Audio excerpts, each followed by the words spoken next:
A lot of this isn't going to make sense to you, and I'm sorry about that. I'm just gonna start at the beginning, with the house.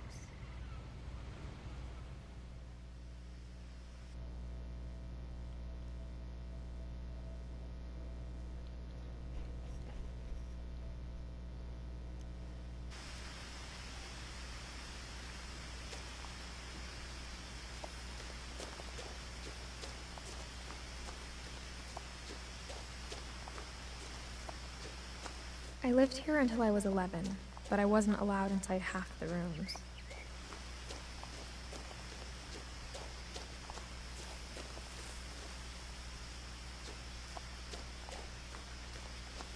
Okay. Inside the mailbox were bills from 7 years ago, marked urgent, open immediately.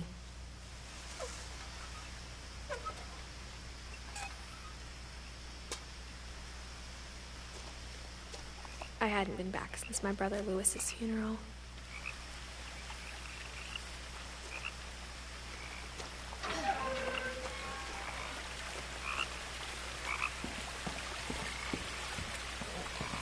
In her will, my mother left me a key, but didn't tell me what it unlocked. Maybe she thought I'd know. Or she thought the mystery would be enough to bring me back.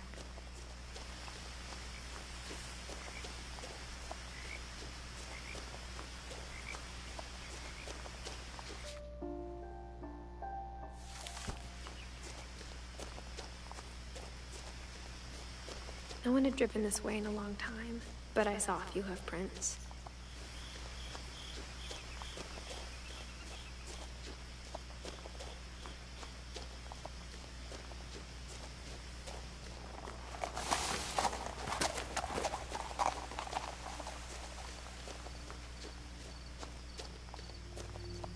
The truth is, even after I inherited the house, I never thought I'd come back to it. But now I had questions about my family that only the house knew the answers to.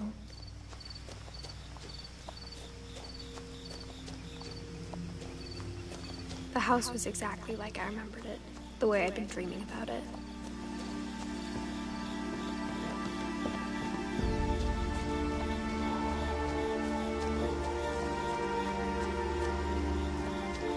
As a child, the house made me uncomfortable in a way I couldn't put into words.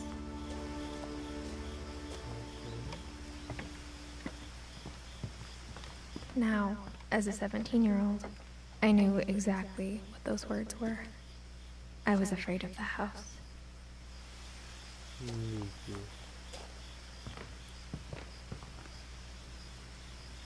I hoped the key might unlock the front door. It didn't. Looking in, I felt like the house itself had been waiting for me.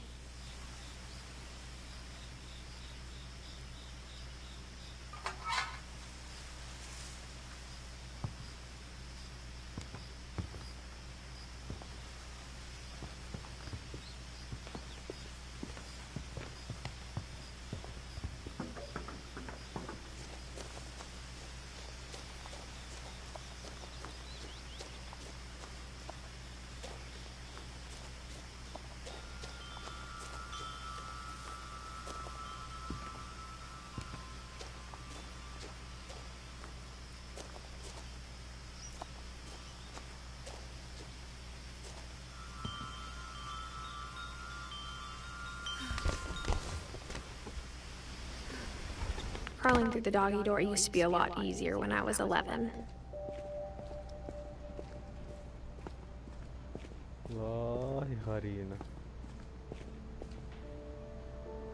The power had been turned off the night we left.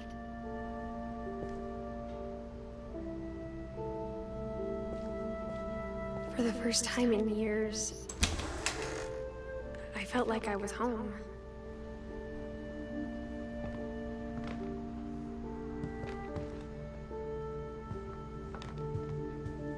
The table was still a wreck from the night we left. It was like a bomb had gone off, killing everyone but sparing the furniture.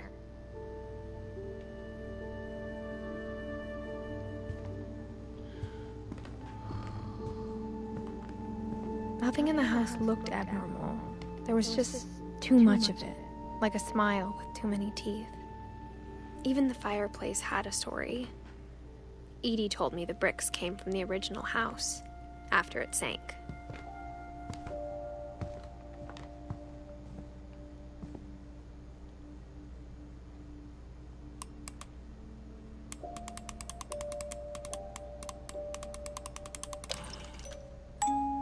Great-Grandpa Sven built a music box for Barbara, along with the rest of the house. Mom always told me to stay out of the basement, so I wasn't too surprised when the key didn't fit.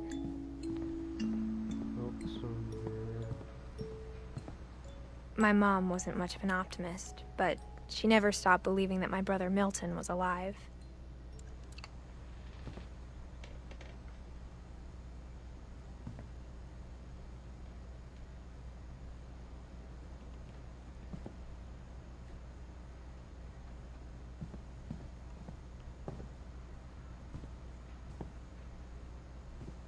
After Milton disappeared, Mom sealed up all the bedrooms. Then Edie retaliated and drilled peepholes.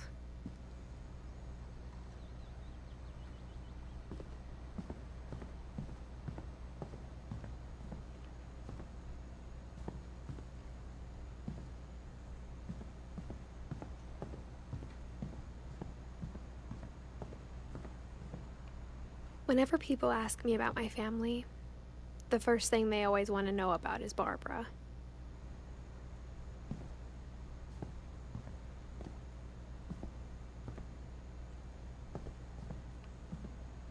Edie's father, Odin, built the original house.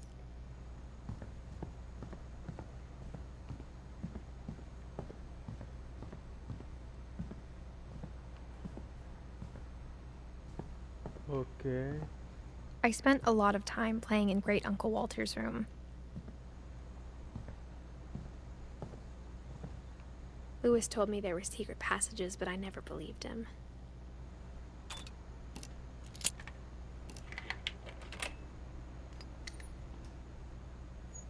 Turns out, my mom was really good at keeping secrets.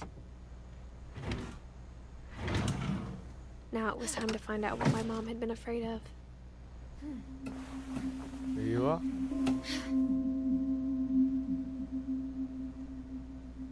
Reading this, maybe it sounds like I had a plan, but I had no idea what was behind that door.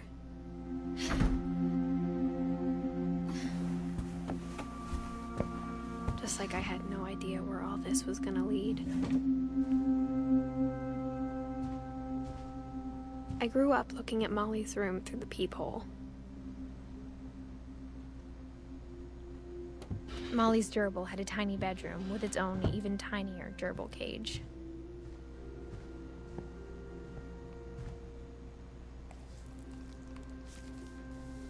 December 13th, 1947. Dear Diary, I'll be gone soon, but I wanted to tell somebody about what's gonna happen. It started when Mom sent me to bed without dinner. I woke up and I was starving, so I looked around for something to eat.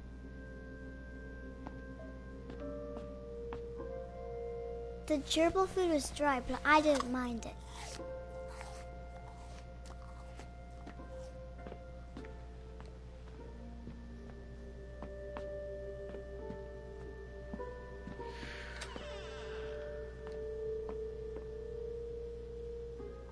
I kept eating and eating. بس طيب. I ate a lot of things that night.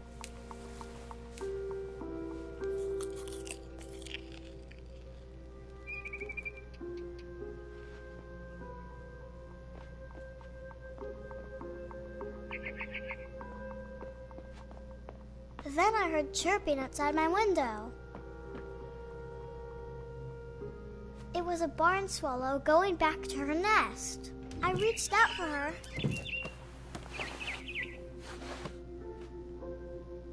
And suddenly, I was a cat. بس طيب ودي أمي خرج.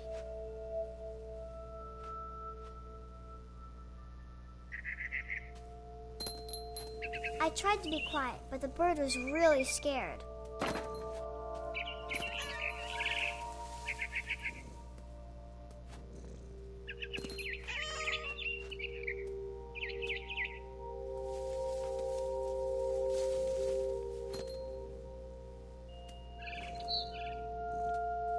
Mom and Dad didn't even look at me.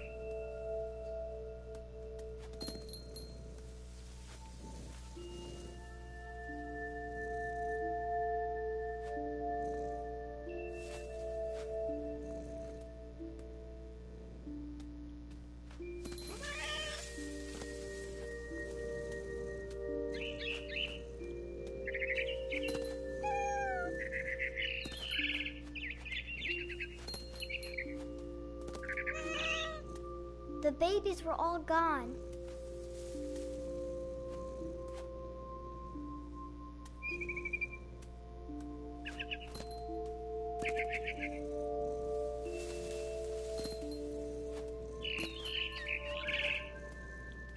I jumped and I almost got her.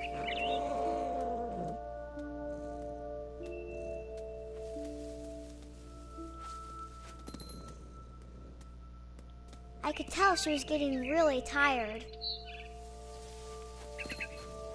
Now I was up in the big tree. I promised Dad I wouldn't climb it anymore. All I cared about was eating that mama bird.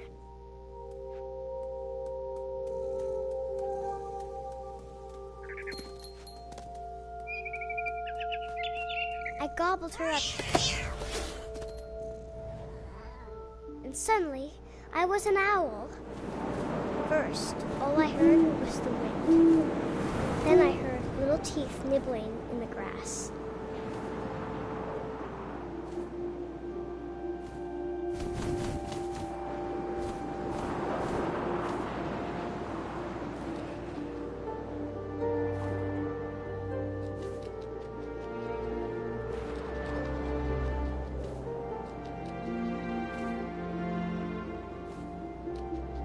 Rabbits.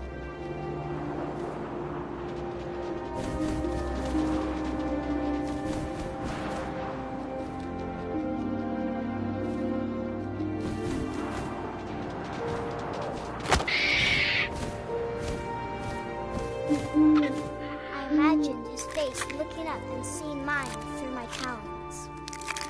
I swallowed him up, and I didn't chew one bit. Then I flew off to find something bigger.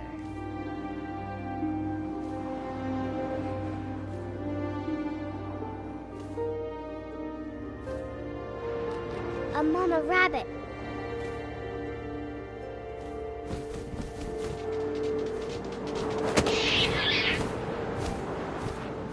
She was almost too big to carry. I started choking, but I couldn't stop eating. And suddenly, I was a shark.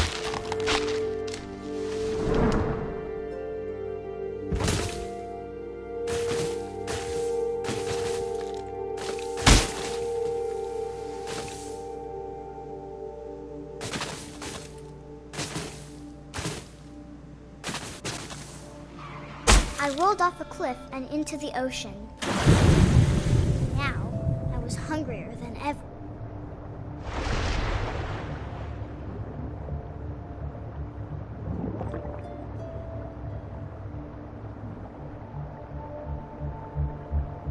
I wanted fat, juicy seals.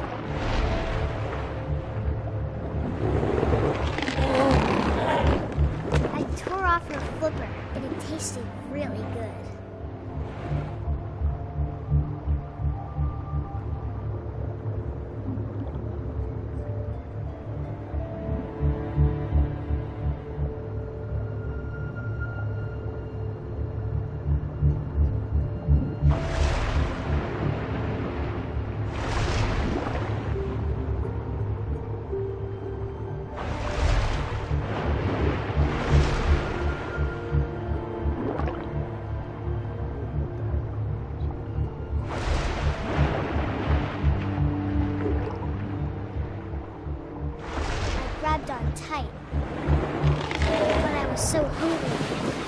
jumped out of the water. When I opened my eyes, everything had changed.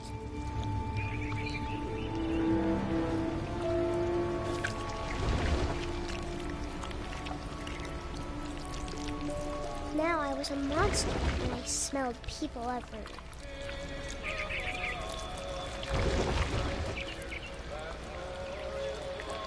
جاي.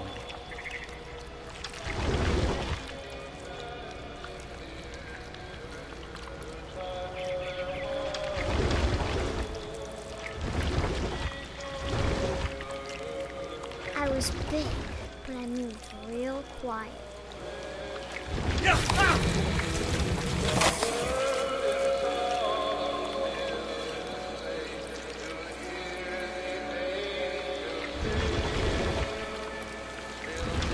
I wanted to stop, but also I didn't.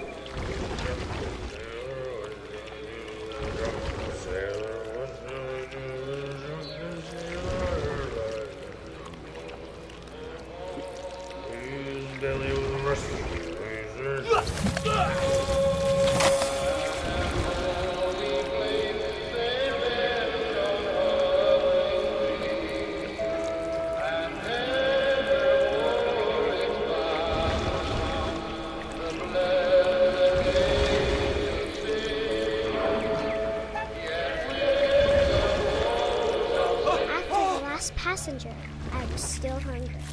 And across the water, I smelled something new. Something I had to have, so I swam towards it.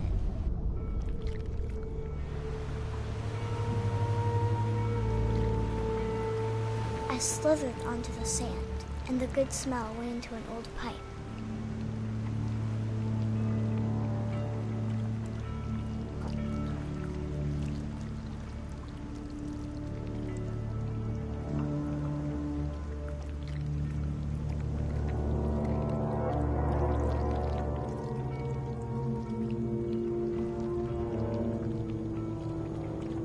I got closer and closer.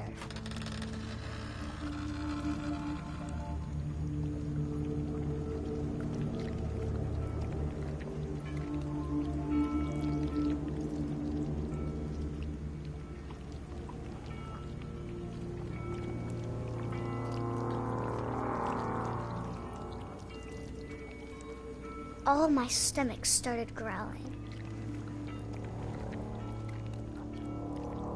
And suddenly, I was me again. I held my breath for a long time, but I couldn't hear anything. I think it's waiting for me to fall asleep. But it's not going to wait much longer. It needs to feed, and we both know I will be delicious.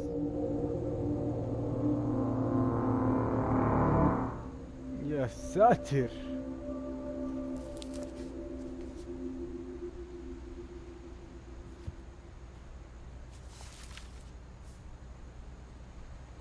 I'm not sure if I believed all of that, but I'm sure Edie would have.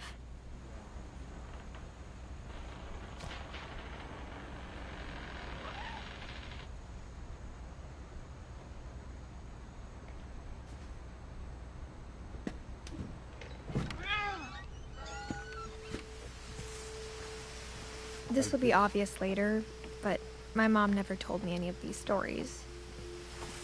Edie would have, but Mom didn't like bringing up the past.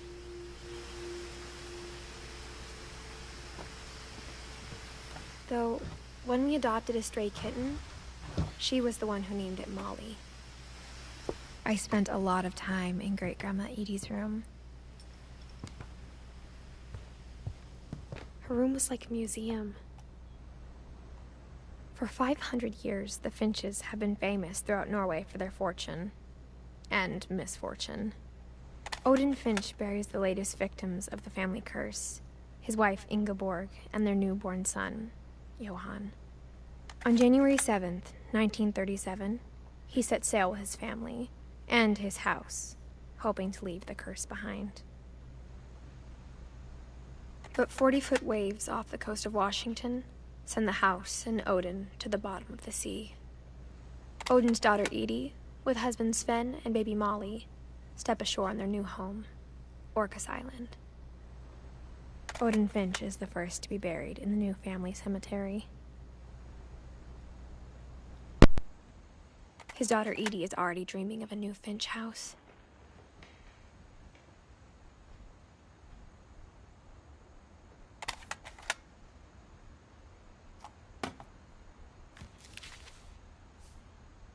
Whatever's wrong with this family, it goes back a long ways.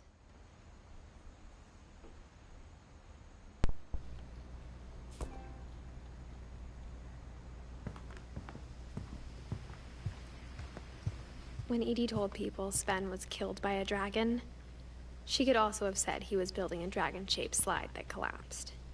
She could have, but she didn't.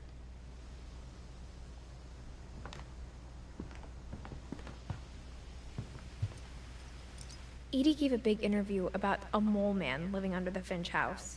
My mom was furious.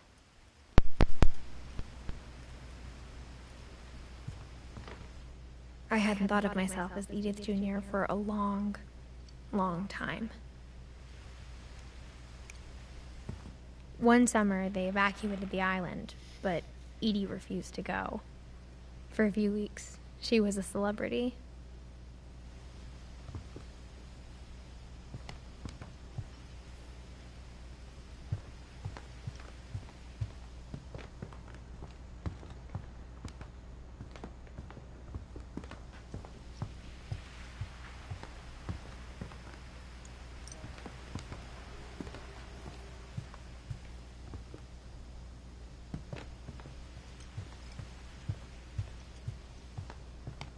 Even in her 90s, sometimes Edie seemed a lot younger than my mother.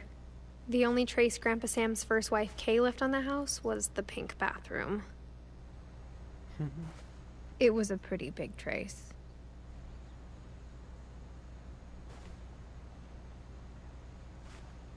لا فخامة في البناية.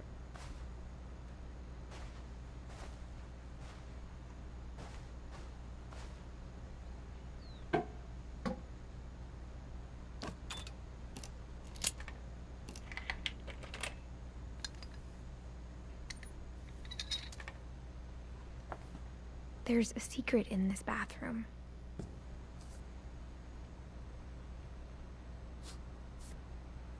It's in the last place you would look. It isn't in the cupboard.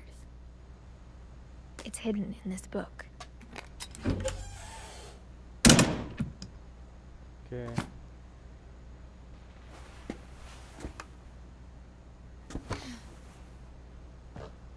Sven gave Sam an old camera he'd refurbished. He never put it down.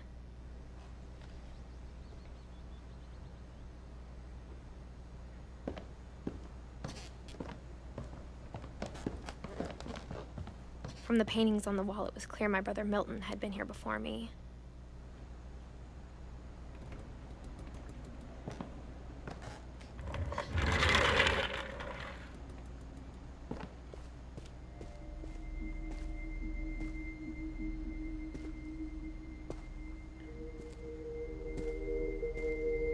I knew Grandpa Sam had a twin, and that he never talked about him.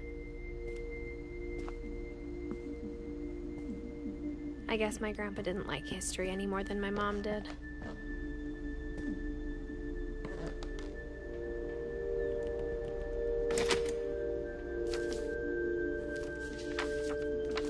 How I Want to Remember My Brother by Sam Finch.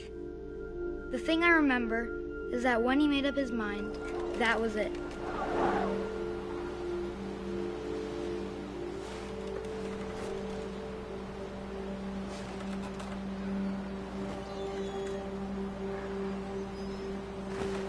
My brother said he'd die before he ate another mushroom, and he did.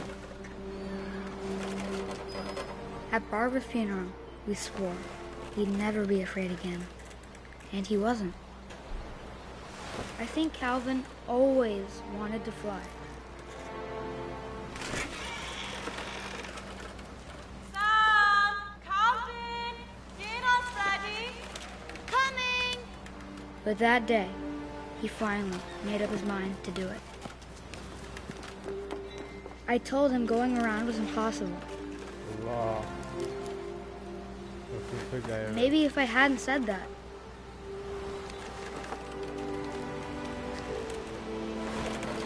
Calvin, I'm not gonna tell you again.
Maybe if the wind hadn't picked up, then maybe he'd still be here. But I doubt it. I think he'd already made up his mind.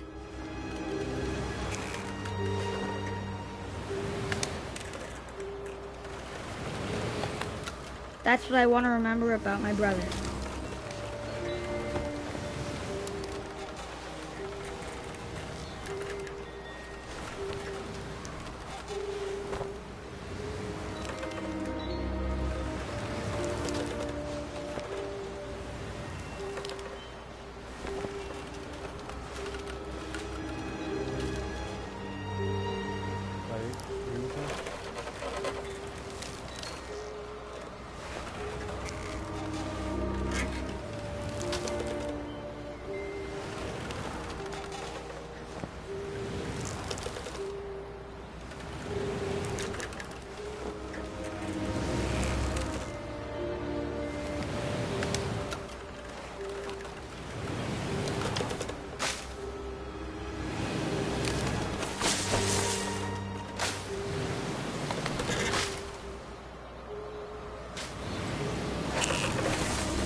The day he made up his mind to fly. And he did.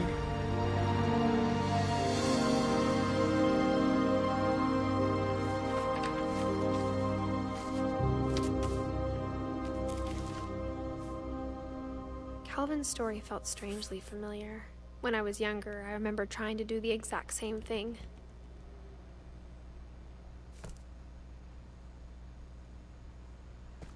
After the funeral, Edie roped off Calvin's half of the room. Just here.